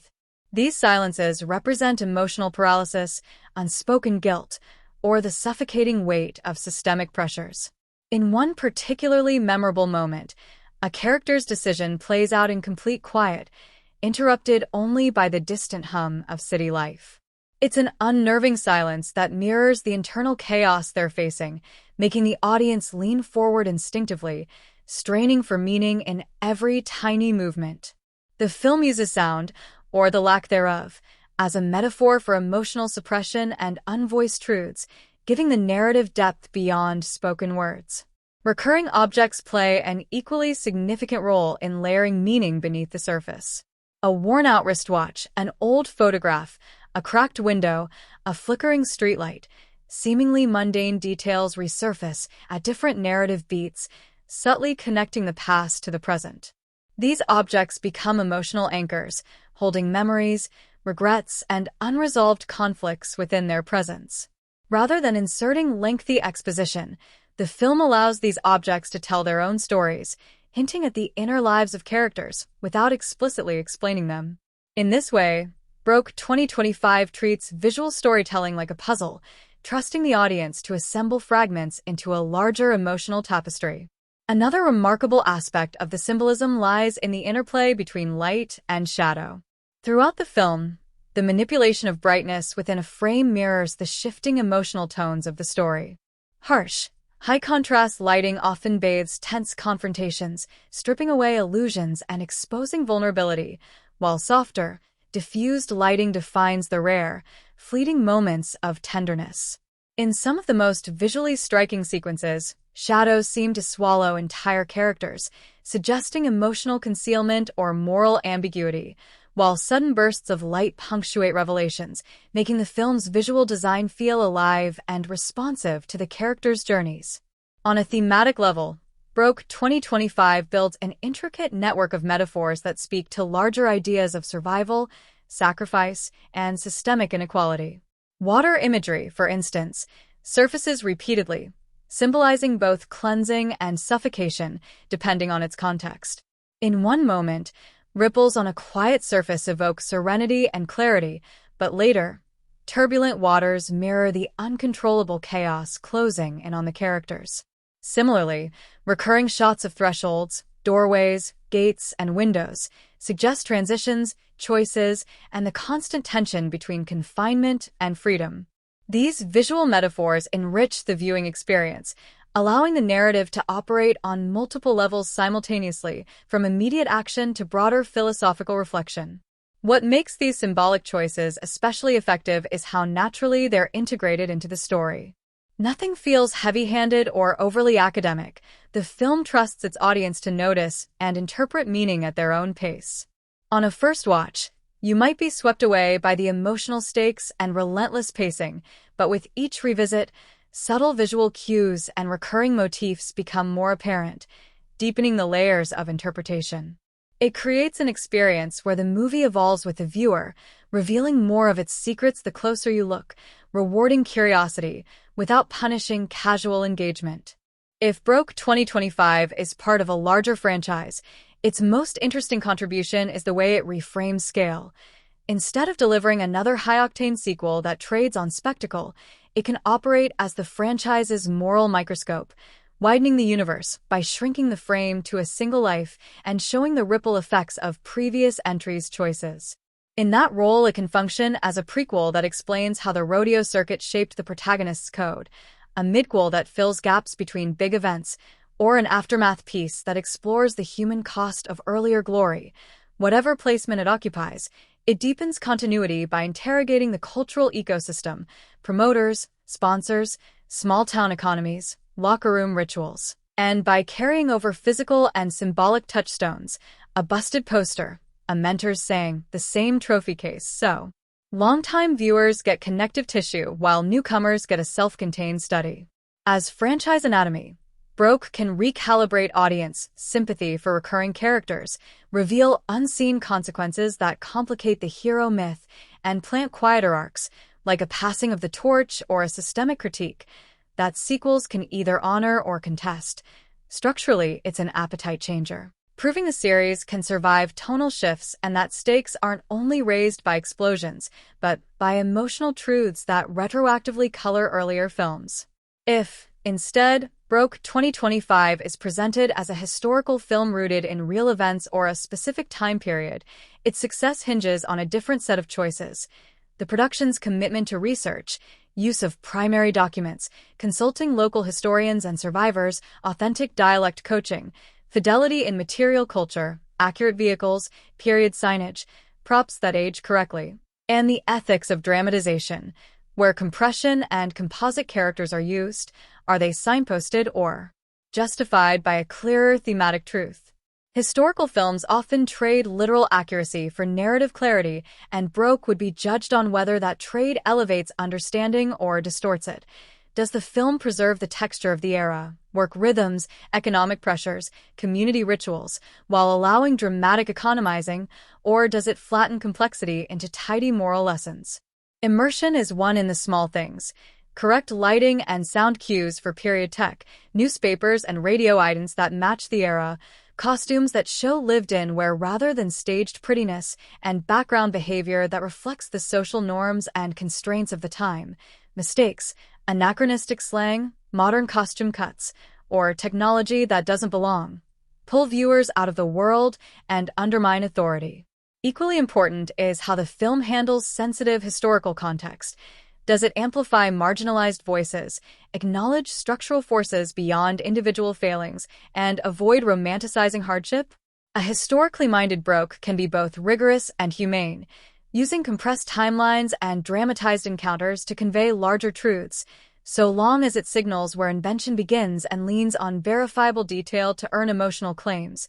Whether viewers treat it as a definitive account or an evocative dramatization depends on how transparently the filmmakers balance archival fidelity with storytelling needs. Broke, 2025, didn't follow a wide theatrical path. It was released on video on demand by Sony Pictures Home Entertainment on May 6, 2025, and later premiered on Netflix in the US on August 21, 2025, which already frames how its money story works. Digital/streaming first, not box office first. Wikipedia. 1. What's on Netflix? 2. Major box office trackers show no reported domestic theatrical gross. The numbers list the theatrical box office as N/A, so there's no public theatrical run or ticket revenue to point to in the usual way. The numbers. 3. Public production budget figures also don't appear in the usual databases. Trade and local coverage describe Broke as a low to moderate budget, indie-style production rather than a big studio tentpole. In short, no verified budget line is publicly available. At ABC 7 Los Angeles. 4. The numbers. 3. Given that release strategy, the film's financial outcome depends on a different mix of revenue streams: transactional VOD, rentals and purchases, PVOD/windowed deals, physical home video sales, international licensing, and a streaming/licensing fee from Netflix, the last of which often brings steady, long-tail value for smaller films even when theatrical returns are minimal. Those downstream numbers, however, are typically private or sold through data services. The numbers. 3. On the commercial side, that means Broke's success can't be judged by box office charts. It's about how well it sold on digital platforms, how much Netflix paid for the streaming window, and ancillary returns, figures that are not publicly disclosed for this title. Critically and in terms of production value, Broke punched above what low budget might imply. Reviewers singled out Wyatt Russell's performance and praised the film's craft, cinematography, sound editing, in several write-ups and aggregator pages, so the finished product reads like a high-quality indie that used resources smartly rather than a cheaply made quickie. Rotten Tomatoes. 5. People.com. 6. The marketing picture helps explain the economics. The film had a trailer push and press coverage, Collider, People, niche outlets, but otherwise it felt like a soft, home release rather than a saturated ad blitz. That limited marketing footprint almost certainly reduced consumer awareness at launch, shifting the burden of discovery onto streaming placement, word of mouth, and critical praise. Collider. 7. People.com. 6. So the short, practical read.